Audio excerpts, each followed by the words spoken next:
Clark. Ladies, let me tell y'all something. You got to sit up there and pay attention to the rising tide. It lifts all boats. You can go out on the court and go at Caitlin Clark with the fierceness that your competitive juices demand. But in the process of doing that, you learn to love that girl. I love this woman. I really do. I love this young lady. I had the pleasure of doing an event with her, during Iowa's homecoming, because my man Mark Shapiro for WME took me down there, and we were a panelist. 10,000 people showed up. It was absolutely phenomenal. This girl is the best in the world on a collegiate women's level. I don't care what anybody says. There's nobody better than her. She is a sensational talent. No question about it. She is the Steph Curry of women's basketball. They said the WNBA could never compete with the NBA's spotlight.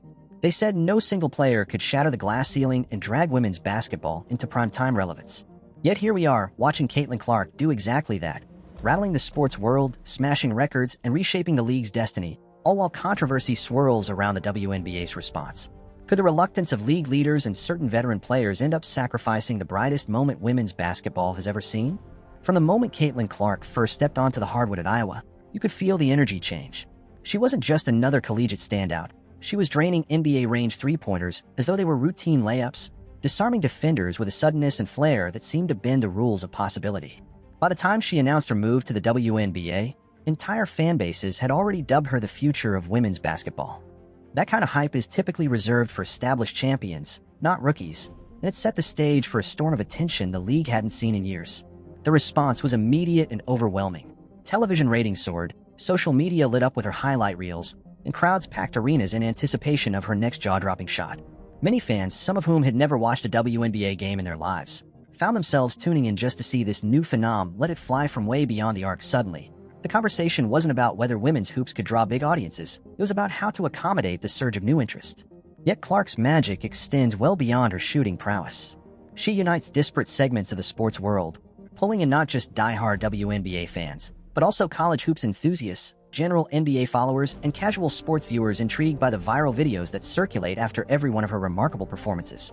Whenever a single player has this kind of crossover pull, something groundbreaking is happening, and the WNBA knew it too. Or at least they should have. Enter Stephen A. Smith, the outspoken and ever-passionate ESPN commentator whose takes can send shockwaves through the entire sports media ecosystem. He did not hold back in criticizing what he perceives as the WNBA's half-hearted approach to promoting Caitlin Clark. According to Smith, the league isn't just failing to capitalize on her star power, it's effectively hindering it through baffling PR decisions and a conservative leadership style that seems more interested in staying the course than riding the rocket Clark has ignited. Smith specifically called out Commissioner Kathy Engelbert, accusing her of moving at a glacial pace while Clark redefines the women's game almost overnight. In Smith's view, this isn't a mere oversight. It's an egregious missed opportunity that could hold the league back for years. He didn't mince words in suggesting that a once-in-a-generation phenomenon like Clark demands a full-throttle approach, not lukewarm acknowledgments. Fans on social media echoed this sentiment, many of them frustrated that league press releases and interviews barely scratched the surface of Clark's massive potential to attract viewers. Some also pointed to the broader implications. If the WNBA can't spotlight an undeniable star when it appears, how can it hope to sustain any meaningful growth? While Stephen A. Smith zeroed in on Commissioner Engelbert, he also took aim at established WNBA legends seemingly reluctant to hand the spotlight over to a fresh rookie. Chief among them is Sheryl Swoopes, an undisputed icon who helped build the league from the ground up. Over the last season, Swoopes has repeatedly downplayed Clark's accomplishments or offered lukewarm praise that felt more obligatory than genuine. Some see it as good old-fashioned gatekeeping, the notion the newcomer can't possibly measure up to the sports pioneers without first paying dues over multiple seasons. Why would a trailblazer like Swoopes resist someone who might usher in a golden era for the league she helped build? Opinions range from jealousy to simple skepticism. Some veterans don't want the league's future narrative reduced to one person's heroics, no matter how extraordinary that player might be. Others argue it's an instinct to preserve the status of longtime stars who paved the way, ensuring their legacies remain intact. Yet, as Stephen A. Smith pointed out, celebrating a new legend doesn't minimize past accomplishments. In fact, it often shines a brighter light on the entire sport. The tension between old guard and rising superstar might not be such a prominent story if the WNBA itself had gone all in on marketing Clark. After all, rookie sensations usually get the star treatment. Press conferences, big social media rollouts, special TV spots highlighting their every move. Instead, Clark's official Rookie of the Year announcement reportedly happened over a simple phone call, and you'd be forgiven for missing it altogether if you weren't diligently following league updates. Compare that to how, say, the NBA treats its top rookies. Major events, immediate endorsements, and front-page features on league-run websites. For Caitlin Clark, the fanfare was strangely muted. This perplexed many observers who couldn't help but wonder if the league feared overshadowing other established players. But in sports marketing 101, star power drives engagement, and the more you elevate that star, the more attention gets funneled into the entire product. By half-heartedly acknowledging Clark's new honors, the WNBA may have undercut the very story that could bring in thousands, if not millions, of fresh fans. Engelbert's public interviews haven't entirely alleviated these concerns. She reiterates that the WNBA is not about one player, an understandable stance in principle, yet it fails to address the reality that historically, big leagues grow fastest when they lean into their marquee talents. Think Michael Jordan's impact on the NBA. Every star after him benefited from the expanded audience he brought. That's not to say Clark is a guaranteed Jordan-level figure, but the analogy underscores a universal truth. An exceptional superstar can be a springboard for the entire league. Even as marketing questions swirl, on-court issues threaten to derail the momentum. Caitlin Clark's style is audacious. She'll routinely pull up from well behind the arc, slash through defenders, and push the pace to keep opponents on her heels. That aggressiveness inevitably draws contact, and fans have been vocal about what they see as inconsistent or lenient officiating that leaves Clark vulnerable. Social media has exploded with clips of her getting knocked around with minimal foul calls, prompting comparisons to how similar plays would be flagged immediately in the NBA.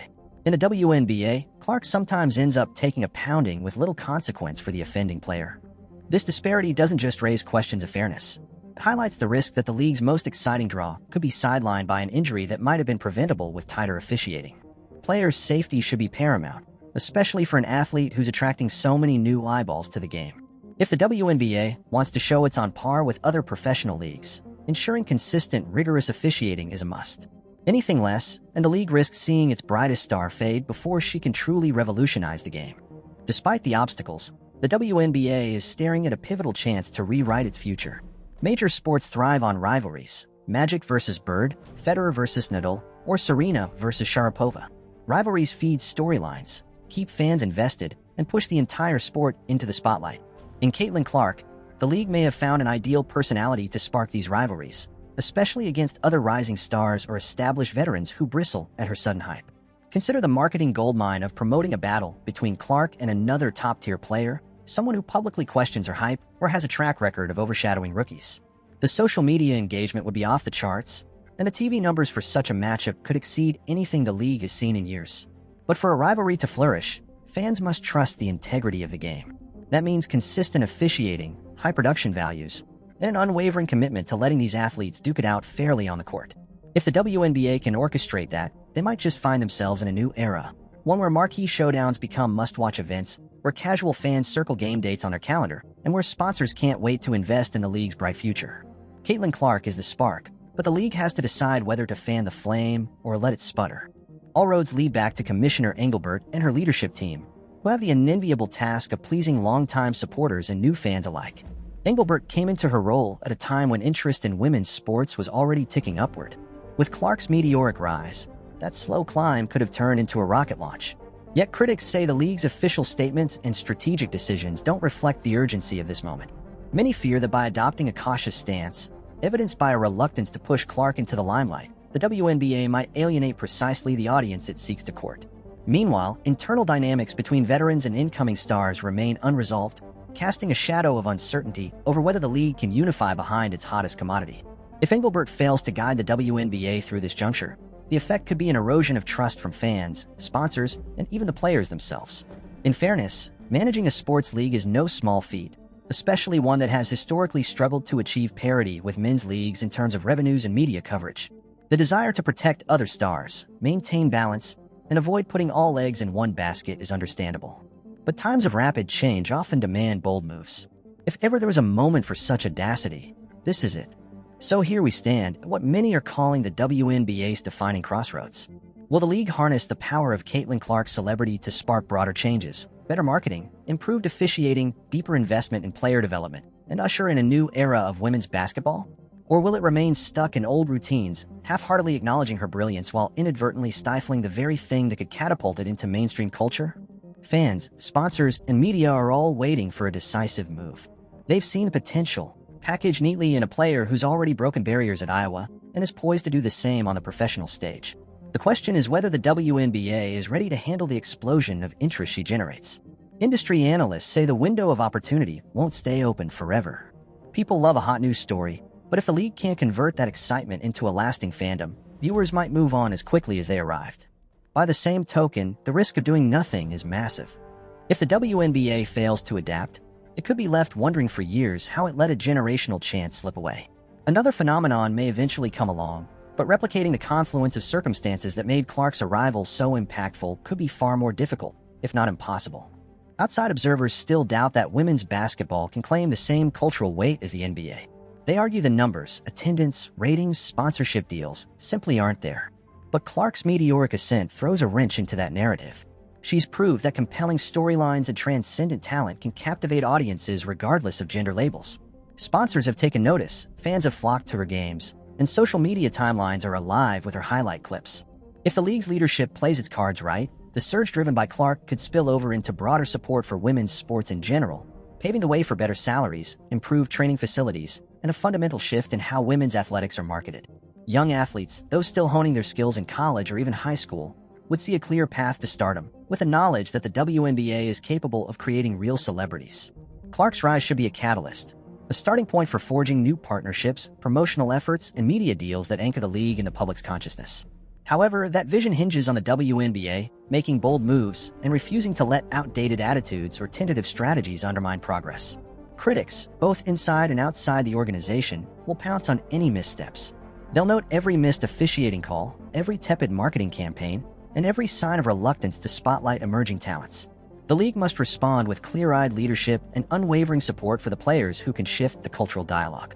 If it does, the future could be nothing short of revolutionary. Caitlin Clark is more than just a sensational shooter. She's a litmus test for the WNBA's readiness to enter a new era of sports entertainment. Fans are clamoring to see her push the boundaries of what's possible on the court, sponsors stand at the ready, eager to invest in a breakout star, and the media is hungry for stories that break the mold. In other words, the stage is set for the WNBA to break barriers and redefine public perception of women's basketball. Yet that outcome is far from guaranteed. If the league's leadership continues to move cautiously, downplaying Clark's importance or failing to address basic issues like officiating consistency, they risk losing the wave of enthusiasm she's generated. Meanwhile, veterans who downplay her achievements might inadvertently keep new fans from fully investing in the league. The clock is ticking on this singular opportunity. Every game that Clark plays is another moment when the WNBA can decide to propel women's basketball into uncharted territory, or let the momentum trickle away. So, where do you stand on Caitlin Clark and the WNBA's future? Are we on the brink of witnessing women's basketball explode into mainstream popularity, or will the league's hesitation stifle what could have been its greatest breakthrough? Share your perspective in the comments below, tap that subscribe button, and keep those notifications on. We'll follow Caitlin Clark's journey and the WNBA's reaction to it every step of the way. Stay tuned, because if there's one thing we've learned, it's that a moment like this doesn't come around often. Don't blink, or you might miss the beginning of a revolution.